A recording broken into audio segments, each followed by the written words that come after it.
Good morning বন্ধুরা, সবাইকে ঝলমলে আবার একটা নতুন সকালে। তো কুচবিহার জেলার ঘোষকাডাঙ্গা থেকে আমি দীপালি বলছি আমার নতুন আর একটা ব্লগে। বন্ধুরা সবাইকে জানাই অনেক অনেক শুভেচ্ছা আর অনেক ভালোবাসা। তো তোমরা যে যেখানে আছো সবাই ভালো থেকো, সুস্থ থেকো, ঈশ্বরের কাছে এটাই প্রার্থনা করব। আর ঈশ্বরের ইচ্ছায় আর তোমাদের ভালোবাসায় আমরাও মোটামুটি ভালো আছি। তো আজকে হলো রবিবার, আর এখন কয়টা বাজে সেটা আমি সঠিকটা বলতে পারছি না, কারণ ভয়েসটা আমি পরে দিচ্ছি। তো তোমাদের সকলের কাছে আমার অনুরোধ রইল, পুরো ভিডিওটা স্কিপ না করে দেখতে থাকো, আশা করি ভালো লাগবে। আর ভালো লাগলে অবশ্যই একটা টুক করে লাইক করে দিও। তো চলো সাথে থেকো। তো সকালবেলা থেকে অনেক কাজ করতে হলো, তো কাজ বাজ সেরে এখন আমি চলে আসছি রান্নাঘরে। এখন রান্নাটা সেরে নেব। তো চলো তাড়াতাড়ি এখন রান্নাটা করে নেই। তো সকালবেলায় দেশকি কড়াই মেজে নিয়েছি, আর এবার আমি ভাত বসাবো। এখানে উনুনটাও মুছে নিয়েছি।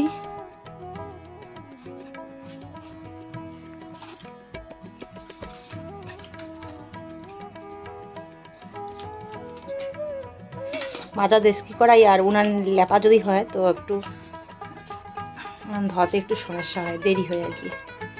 তো সেজন্য এখানে তুষ দিয়েছি।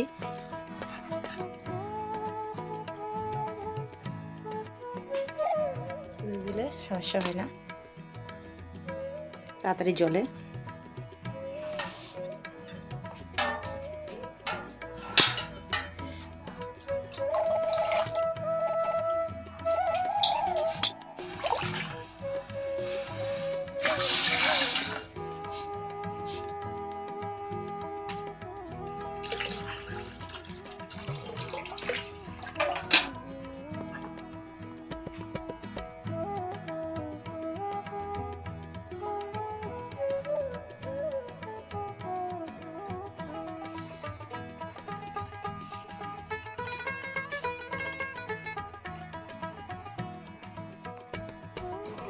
তো অনেকটাই তো বেলা হয়ে গেছে, আমি তাড়াতাড়ি করে রান্না বসিয়ে দিয়েছি। তো এখানে আমার শাশুড়ি মা এখন আমাকে হেল্প করছে, উনি এখানে সবজি কেটে দিচ্ছে। তো কি সবজি কাটছে একটু আগে তোমাদের সাথে শেয়ার করলাম। তো এইখানে দেখতে পাচ্ছ শোলা কচু, শোলা কচুটাও কেটে দেবে ভাজার জন্য। আর এইখানে দেখো এই যে দেখতে পাচ্ছ এটা হচ্ছে সুরিমারা ফুল। তো বছরের প্রথম আজকে সুরিমারা ফুল ভাজবো। তো যাই হোক, এদিকে আমার ভাত হয়ে গেছে, মার তরকারি কাটাও হয়ে গেছে। এখন আমি এখানে তরকারি রান্না করব। তো দিয়ে দিলাম এইখানে গোটা জিরা আর তেজপাতা, দিয়ে দিলাম পেঁয়াজ ফোড়ন করে। এবার আমি রান্না করব। আর কাঁচা লঙ্কার যা দাম, কাঁচা লঙ্কা এখন আর খাওয়া হচ্ছে না। হিয়ের বাবা বলছে এখন শুকনো লঙ্কা দিয়ে তরকারি রান্না করতে হবে, কাঁচা লঙ্কার খুব দাম। তো আমি সেদিন 20 টাকার নিয়ে আসছিলাম, আর নিয়ে আসা হয়নি। হিয়ের বাবা নিয়ে আসছে শুকনো লঙ্কা, তো শুকনো লঙ্কা দিয়েই আজকে রান্না করব। তো ঘন্টর মধ্যে কাঁচা লঙ্কা দিলেই ভালো লাগে, শুকনো লঙ্কাটা আমার ভালো লাগে না। শুকনো লঙ্কা শুধু মাছ বা মাংসের মধ্যে দিলে ঠিক আছে। আর যেহেতু আমাদের সবারই গ্যাস, তো সেই জন্য কিন্তু শুকনো লঙ্কাটা খাওয়া ঠিক না। তো হিয়ের বাবাকে বলছি যে 4-5টা করে তরকারিতেই দিব, বেশি দিব না, কিন্তু কাঁচা লঙ্কাটাই খেতে লাগবে, কারণ শুকনো লঙ্কা অনেক দিন ধরে খাই না, এখন খেলে আবার সমস্যা দেখা দেয়। আর আমাদের সবার এমনিতেই গ্যাসের সমস্যা, যেমন দাম তেমন অল্প করে খাবো, তাই না বলো? তো যাই হোক, এখানে আমি ফোড়ন করে দিয়ে দিলাম। এখন সমস্ত কিছু মিলিয়ে একটা ঘন্ট হবে। তো কুমড়ার আগালটা আমি একটু পরে দিচ্ছি, এখানে হলুদ লবণটা দিয়ে একটু নাড়াচাড়া করে এখন দিয়ে দিচ্ছি। তো কালকের ভিডিওতে তোমরা অনেকেই কমেন্ট করে বলেছিলে আমাদের কলেপাড়ের ওইখানে যে বস্তার মধ্যে চারা গাছগুলো লাগিয়েছি, তো সেই গাছগুলো একটু ফাঁকা ফাঁকা করে লাগাতে বলেছিলে। এক দিদিভাই বলেছিল যে পোকামাকড়ের সেখানে ভয় থাকতে পারে, তো আমিও ভাবছি এগুলো একটু সরাসরি করে রাখবো। আর দেখো এই যে মিষ্টি কুমড়ার চারাটা ওইখানে লাগিয়েছিলাম, তো মিষ্টি কুমড়ার গাছটা একদম ফুল গাছের মধ্যে উঠে পড়েছে, তার মধ্যে রান্নাঘরের ওইদিকেও গিয়েছে। কিন্তু দুঃখের বিষয়, একটা মিষ্টি কুমড়াও খেতে পারলাম না, হয়নি এখনও। মিষ্টি কুমড়ার শুধু আগালগুলোই হয়, কিন্তু মিষ্টি কুমড়া আর হয় না। তো যাই হোক, আগালগুলোই খাচ্ছি। আর আমার কিন্তু এই মিষ্টি কুমড়ার আগাল খেতেও ভালো লাগে। তো অনেকেই কিন্তু মিষ্টি কুমড়ার আগালকে কুমড়ার ডগা, মিষ্টি কুমড়ার ডগা বলে, তাই না বলো? তো আমরা আগালই বলি আর কি। তো যাই হোক, দেখো নাড়াচাড়া করতে করতে শাকটা একদম অল্প হয়ে গেল। তো এখন একটু আমি ঢেকে রাখবো তরকারিটা সিদ্ধ করার জন্য। তো কে কীভাবে তোমরা রান্না করো আমি জানি না, আমি যেভাবে রান্না করি সেভাবেই তোমাদের সাথে শেয়ার করি। তো আমিও এক নিয়মে প্রত্যেক দিন রান্না করি না, এক এক দিন এক এক রকম করে রান্না করি। যেদিন যেরকম পাই সেদিন সেভাবেই রান্না করি। তো কিছুক্ষণ পর আমি এখন ঢাকনাটা তুলে দিচ্ছি। তো দেখো একদম অল্প একটু হয়ে গেল এখন। আর কালারটা ভালো আসছে না কেন জানি না, বেগুন আলুর তরকারি কালারটা ভালো আসছে না।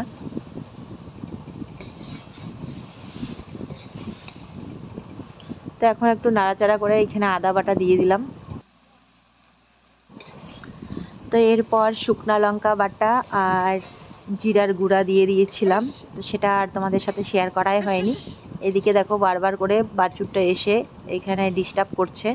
এখানে ভাতের ফ্যানের খোড়াটা ছিল, তো সেখানে এসে ও বারবার খাচ্ছিল। তো বারবার তাড়িয়ে দিচ্ছি, আবার চলে আসছে। মাকে বললাম একটু বেঁধে রাখতে, তো মা এখন বেঁধে রেখেছে। তো দেখো এদিকে তোমাদের সাথে কথা বলতে বলতে আমার রান্না কমপ্লিট, মানে ঘন্ট রান্না হয়ে গেছে। আর এখানে সুরিমেরা ফুলের ভাজা করব, তো সেজন্য পেঁয়াজ আর কাঁচা লঙ্কা কেটে নিয়ে রেখেছি। আর সুরিমেরা ফুলগুলো গোটা গোটা ধুয়ে নিয়ে তারপরে এই যে কুচি কুচি করে কেটে এখানে একটু লবণ দিয়ে কষলিয়ে নিয়েছি। তো এবার কাঁচা লঙ্কা পেঁয়াজ দিয়ে সুন্দর করে সুরিমেরা ফুলগুলো আমি ভেজে নিলাম।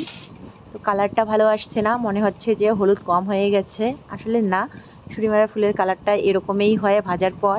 আর তাছাড়া মোবাইলে একটু বেশি ফ্যাকাশে লাগছে, মনে হচ্ছে হলুদ দেওয়াই হয়নি, কিন্তু দিয়েছি।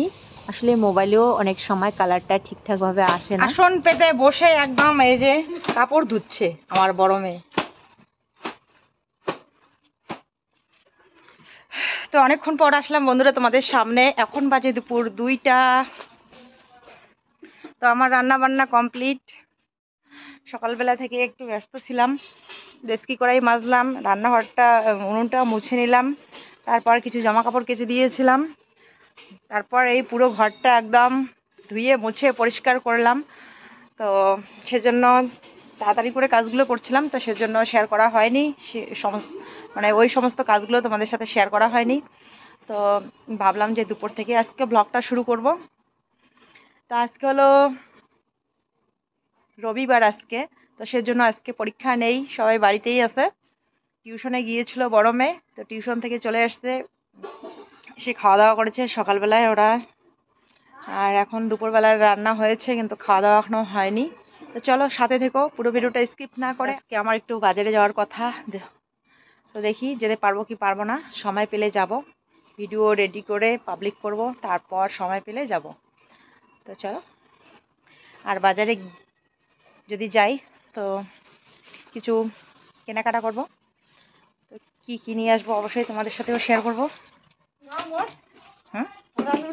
হ্যাঁ, না আনলে হয় কি হচ্ছে যে আমার বড় পুত্রী, তোর জন্য কিছু নিয়ে না আসলে হয়।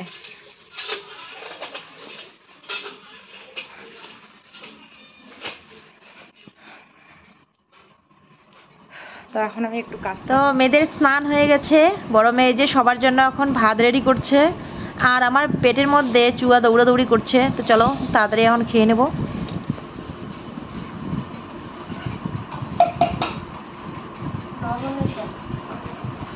প্যাকেটের মধ্যে আসছে, ঢালতে লাগবে, প্যাকেটের মধ্যে আছে, ঢালতে লাগবে। তো আজকের রান্না তো শেয়ার করেছি তোমাদের সাথে, তো আরও একবার শেয়ার করছি। এখানে সুরিমেরা ফুলের ভাজা, শোলা কচুর ভাজা, আর এই যে সমস্ত কিছু মিশিয়ে একটা তরকারি। তো চুয়ো দৌড়াচ্ছে আমার পেটের মধ্যে, বললাম বলে আবার সত্যি সত্যি ভেবো না যে চুয়ো দৌড়াচ্ছে। আসলে খুব খিদে লেগেছে, পেট ব্যথা করছে এখন। সকালবেলায় একটুখানি ছাতু খেয়েছি। তো চলো তাড়াতাড়ি খেয়ে নেই, তারপর তোমাদের সামনে আবার আসছি। তো বন্ধুরা অনেকক্ষণ পর আসলাম, এখন বাজে বিকেল 6:30, 6:21, তো 6:30 বলা যায়। তো এতক্ষণ রেডি হয়েছিলাম একটু বাজারে যাওয়ার জন্য, তো যাওয়াটা একদম এখন ক্যান্সেল হয়ে গেল। আসলে আমার হঠাৎ করে মনে পড়লো যে আজকে রবিবার, আর রবিবারে হচ্ছে হাটবার। তো রবিবারে না যাওয়াটাই ঠিক আছে, কারণ হাটের দিনে অনেক ভিড় হয়, কি বলে তো সেই জন্য আর কি আর দেরিও হয়ে গেল। এ মা কারেন্ট চলে গেল। মেয়েরা ওইদিকে পড়াশোনা করছে। তো আসলে আমি বাজারে যাচ্ছিলাম কিছু কেনাকাটা করতে মেয়েদের জন্য। আর তোমাদেরকে বলাই হয়নি আমি কাজ করলাম, যে এই যে এতদিন কাজ করে এত কষ্টর পরিশ্রমের ফল কত টাকা পেয়েছি সেটাও তোমাদেরকে জানানো হয়নি। ইচ্ছে করে সবকিছু তোমাদের সাথে শেয়ার করতে, যাতে যখন সবকিছু যখন শেয়ার করি তো কত টাকা কাজ করেছি কত টাকা পেলাম সেটা শেয়ার করতে কোনো অসুবিধা নেই। তো যে জিনিসটা শেয়ার করতে কোনো অসুবিধা নেই তো শেয়ার করাই যায়, তাই না বলো? আর আমার কষ্ট দেখে তোমরা অনেকেই খারাপ পাও, তোমাদেরও খারাপ লাগে। তো এখন কষ্টের ফল পেয়েছি, কত পেয়েছি। আমি যখন টাকাটা হাতে পেয়ে খুশি হয়েছি, তোমাদেরকেও ভালো লাগবে। আমার কষ্টটা দেখলে যখন তোমাদের কষ্ট লাগে, তো আমার খুশিটা দেখলেও তো তোমাদের খুশি লাগবে, ভালো লাগবে। তো সেজন্য ভাবছি যে চলো তোমাদেরকেও জানাই কত টাকা পেয়েছি। তো আসলে শুধু চায়না কাটা আর কি, চায়না কাটা না, চায়না ধান লাগানো আর কি। চায়না কাটার পয়সা শেষ হয়ে গেছে অনেক দিন আগে, আর ভুলে গেছি কত যেন কাজ করেছিলাম, ভুলে গেছি। তো ধান যে লাগিয়েছিলাম, তো ধান লাগানো হয়েছে। একদিন দিয়ে গেল 1900 টাকা, আর সেদিন দিয়ে গেছে 900 টাকা। তো 1900 আর 900। তো এর আগে একদিন প্রথমে পেয়েছিলাম 500 টাকা। কত হইলো মগর? 1900 আর 900 কত হয়? 1900 হুম, বলতো।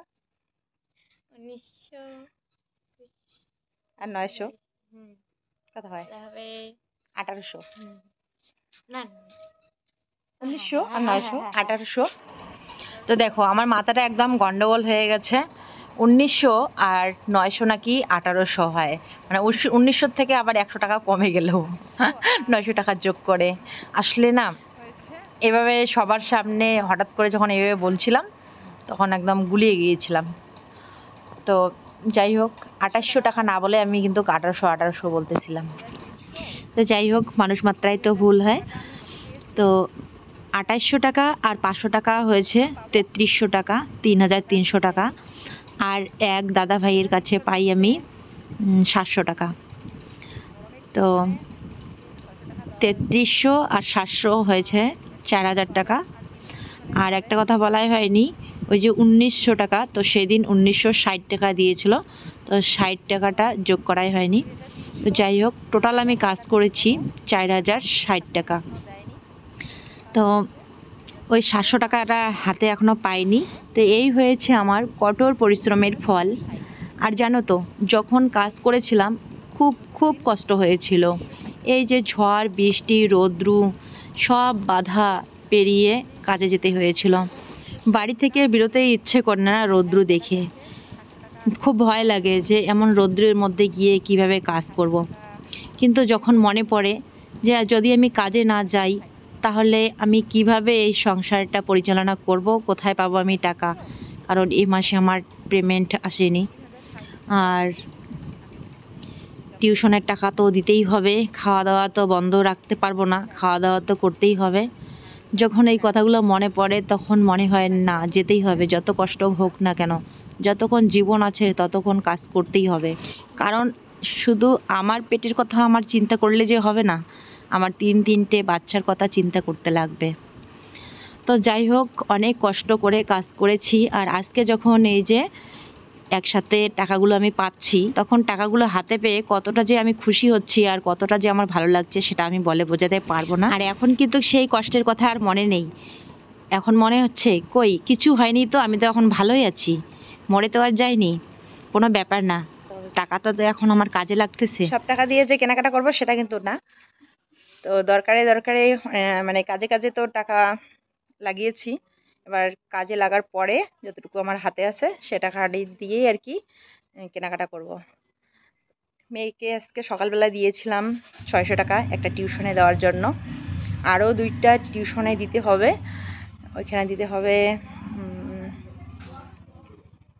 1400 টাকা। আরও 2টা টিউশনে পাবে 1400 টাকা, 2 মাসের করে, মানে বাকি আছে তো, আগের মাসে দেওয়া হয়নি, তো 2 মাস হয়ে গেছে, তো 2 মাসের এবার 1 মাস মানে এ মাসেই ক্লিয়ার দিতে হচ্ছে। তো আরও 1400 টাকা পাবে।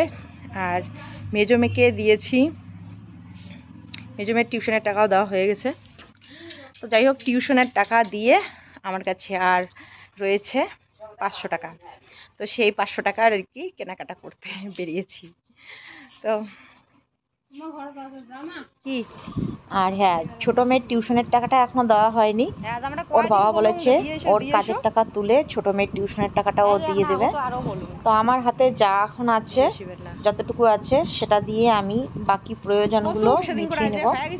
কারণ একটা সংসারে চলতে গেলে অনেক কিছুরই প্রয়োজন হয়, খাওয়া দাওয়া, জামা কাপড়, মানে লেখাপড়ার অনেক কিছু লাগে। তো কথায় আছে না, যতটুকু শক্তি ততটুকুই ভক্তি।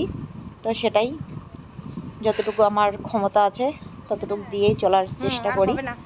তো এখানে এই যে বড় যা আসছিল, ওর দাদার একটা জামা নিয়ে এসেছিল ভিডিও করার জন্য। তো আমি বলেছিলাম সেদিনে দিয়ে আসতে, তো দিয়ে আসিনি, তাই বলছিলাম মেয়েদেরকে। মা পয়সাটা ভিতরে রাখি দে আলমারিতে। তো এই যে আমার 500 টাকার বাহাদুরি, কাজের টাকা 500 টাকার বাহাদুরি আমার, মার্কেটিং করতে বেরিয়েছি।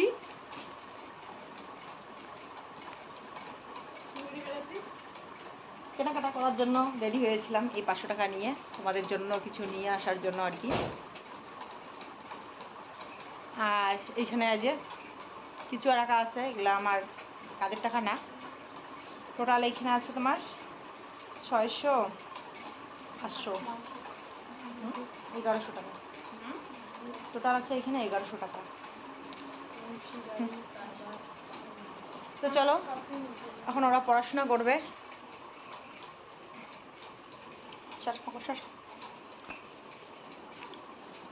আলমারিটা সব এলোমেলো হয়ে গেছে, কীরকম করে রে গুছিয়ে রাখছিলাম কি সুন্দর করে। আর আমার এইখানে যে মেঘলাটার ব্লাউজটাও বানাতে হবে। এটার লাইনিং আনতে চাইছিলাম আজকে, এই মেঘলাটার। আমার মেঘলা শাড়িটা হয়তো সবাই দেখেছো আগের ভিডিওতে। তো যেদিন আমি ব্লাউজটা কাটবো সেদিন তোমাদের সাথে আবার শেয়ার করব ব্লাউজটা বানিয়ে পরে। ওটার লাইনিং আনতেও হবে, তো অনেক মানে আরও অনেক দরকার আছে। তো সেজন্য আর কি বাজারে যাওয়ার জন্য রেডি হয়েছিলাম। ও হাতটা লেগে গেল। তো আমার ছোটো মেয়ে এখন বলতেছে যে বাজারে তো যাওয়া হলো না, তো একটা রিলস বানাই। এই যে ও এখন রেডি হচ্ছে রিলস বানানোর জন্য। তো চলো। তো মেয়েরা পড়াশোনা করছে, আর ওর ঠাকুরদা নিয়ে এসেছিল বাদাম। তো এখন ওরা এই যে মুড়ি বাদাম খাচ্ছে। তো মেজমের খাওয়া হয়ে গেছে, ও এখন পড়াশোনা করছে। আর এই যে ও খেয়ে, তো পরীক্ষা শেষ, তো এখন ও একটু নিশ্চিন্ত হয়েছে। এবার ও ভাত খাবে। ভাত খাবি না? খেয়ে ঘুমাবেও। আর আমি একটু যাই এখন মেশিন ঘরে গিয়ে একটু কাজ করি। তো চলো বন্ধুরা, আজকে আমি ব্লগটাকে এখানে শেষ করছি। কালকে আসছি আবার নতুন ব্লগ নিয়ে। তো তোমরা সবাই ভালো থেকো, সুস্থ থেকো। টাটা। বিভিন্ন দূষণ নিয়ন্ত্রণে ছাত্রছাত্রী সমাজকে সাধারণত মানব সমাজ